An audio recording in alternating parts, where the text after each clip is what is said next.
حين ولدت أعطيتني قلبا صغيرا خاليا ملأته حبا لك حبا نقيا صافيا حين ولدت أعطيتني قلبا صغيرا خاليا ملأته حبا لك حبا نقيا صافيا.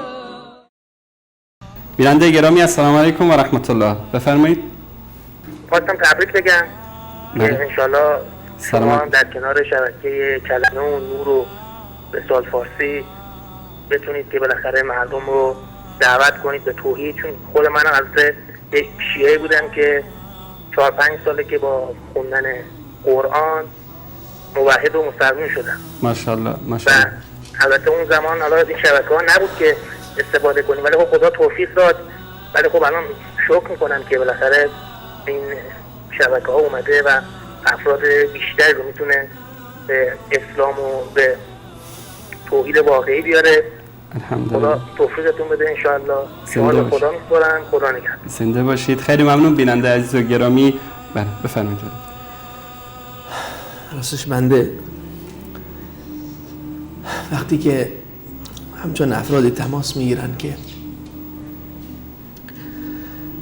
الله متعال بهشون توفیق داده که حقیقت رو ببینن، درک بکنن با چشم بصیرت و حقیقت قرآن رو درک بکنن و بفهمند و با وجود این همه سختی ها و مشکلاتی که در این راه با اون مواجه میشن، در جایی که حتی کسی نمیتونه به برادر خودش، به نزدیکترین دوستش اطمینان بکنه از فشاری که اونجا هست، اینها رو میبینیم که با شهامت زنگ میزنن و با ما تماس میگیرن و اسم خودشون رو ذکر میکنن، هدایت خودشون رو با افتخار اعلام میکنن. انسان دیگه از شادی نمیتونه در پوست خودش بگنجه.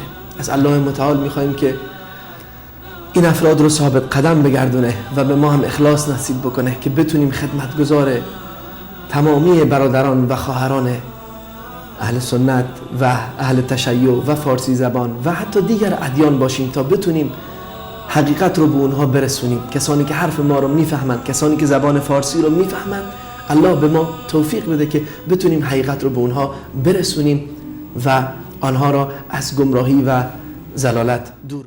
حين ولدت أعطيتني قلبا صغيرا خاليا ملأته حبا لك حبا نقيا صافيا